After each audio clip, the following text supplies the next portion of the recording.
Bonjour et bienvenue. Aujourd'hui, on va s'attaquer à un sujet, disons, incontournable, que l'on soit un particulier ou un entrepreneur, la fiscalité tunisienne. C'est vrai, ça peut paraître un peu comme un labyrinthe, mais en réalité, bien la comprendre, c'est la clé d'une bonne gestion financière. Pour beaucoup, les obligations fiscales en Tunisie, ça peut vraiment ressembler à un casse-tête. Il y a les différents régimes, les lois de finances qui changent chaque année, les cas particuliers. Bref, on a vite fait de se sentir un peu perdu dans tout ça. Mais justement, l'objectif ici, c'est tout le contraire. On va essayer de transformer cette complexité en quelque chose de clair. On peut voir ce décryptage comme une sorte de GPS pour s'orienter parmi les grands concepts du système fiscal tunisien. Allez, on plonge dans le vif du sujet. Le tout premier point de départ, la question vraiment fondamentale, c'est de définir son identité fiscale. Et pour ça, tout commence par le statut de résidence. La réponse à cette question, est-on oui ou non résident fiscal en Tunisie, va en fait déterminer toutes les obligations fiscales qui suivent. C'est vraiment la première pierre de l'édifice. Alors, le premier critère, et c'est le plus important, c'est celui de la résidence habituelle. Attention, il ne s'agit pas juste de posséder une maison, non. Il s'agit d'avoir son foyer principal en Tunisie, là où se trouve le centre de ses intérêts, familiaux et personnels. C'est une notion concrète, bien plus qu'une simple adresse sur un papier. Le deuxième critère, lui, est purement mathématique, c'est la présence physique. Si on passe 183 jours ou plus en Tunisie au cours d'une année civile, que ce soit d'un surcoup ou en plusieurs fois, eh bien ça suffit. On est considéré comme résident fiscal, même sans y avoir son habitation principale. Ce qui est intéressant, c'est de voir comment ça s'applique en pratique. Prenons l'exemple des Tunisiens qui vivent à l'étranger.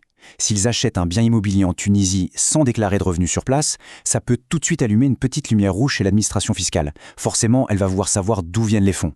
C'est un point de vigilance vraiment important. Bon, une fois qu'on a établi la résidence fiscale, l'étape logique suivante, c'est d'identifier les revenus qui sont soumis à l'impôt. Regardons un peu les grandes catégories pour les personnes physiques.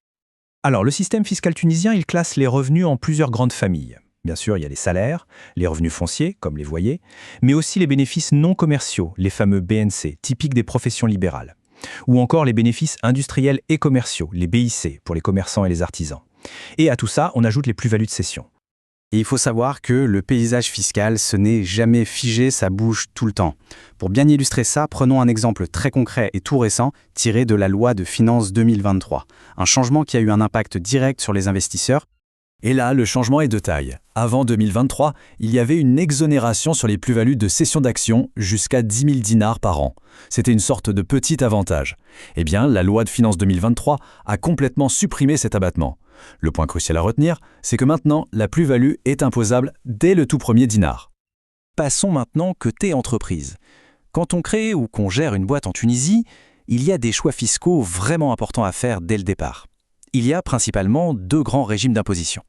Alors d'un côté, on a le régime réel. Lui, il est basé sur une comptabilité complète, très détaillée, et il est obligatoire pour les sociétés. De l'autre côté, il y a le régime forfaitaire qui a été pensé pour les toutes petites structures. C'est un impôt fixe basé sur le chiffre d'affaires et d'ailleurs son montant a été ajusté récemment. Mais à côté de ces régimes, disons, traditionnels, une nouvelle voie a vu le jour, beaucoup plus simple et moderne, c'est le statut d'auto-entrepreneur. C'est une option vraiment très intéressante pour ceux qui se lancent en solo. Et le mot d'ordre, c'est la simplicité. Tout se fait en ligne. Une simple demande d'inscription électronique, et hop, en 15 jours maximum, on reçoit sa carte d'auto-entrepreneur, directement par voie électronique aussi. C'est une démarche qui a vraiment été pensée pour être rapide et super accessible. Maintenant, élargissons un peu la perspective. Dans une économie mondialisée comme la nôtre, la fiscalité, évidemment, elle ne s'arrête pas aux frontières. Il est donc super important de comprendre comment la Tunisie interagit avec le reste du monde sur le plan fiscal. Alors, la question se pose, comment ça marche, la fiscalité au-delà des frontières? La réponse, elle repose sur deux concepts vraiment clés. Le premier concept, c'est celui d'établissement stable. C'est un critère fondamental. En gros, si une entreprise étrangère a une installation fixe en Tunisie, un bureau, une usine ou même un chantier qui dure un certain temps, eh bien les bénéfices qu'elle génère via cette installation sont imposables en Tunisie. Le deuxième pilier de la fiscalité internationale, c'est d'éviter la double imposition. L'idée, c'est que personne ne devrait payer deux fois des impôts sur le même revenu. Et c'est justement à ça que servent les conventions de non-double imposition, les CNDI, que la Tunisie a signées avec de très nombreux pays. Regardez cet exemple, c'est très parlant. Pour des dividendes versés par une société tunisienne à un actionnaire qui est à l'étranger, le taux de la retenue à la source en Tunisie va dépendre de la convention signée avec le pays de cet actionnaire. Ces taux qui varient, ça apporte une prévisibilité et une sécurité juridique qui sont essentielles pour les investissements internationaux. Au fond, cette phrase résume parfaitement tout l'enjeu. La fiscalité, ce n'est pas juste une série de règles compliquées, c'est un langage. Et une fois qu'on maîtrise ce langage, on peut prendre de bien meilleures décisions, que ce soit pour ses finances personnelles ou pour la stratégie de son entreprise.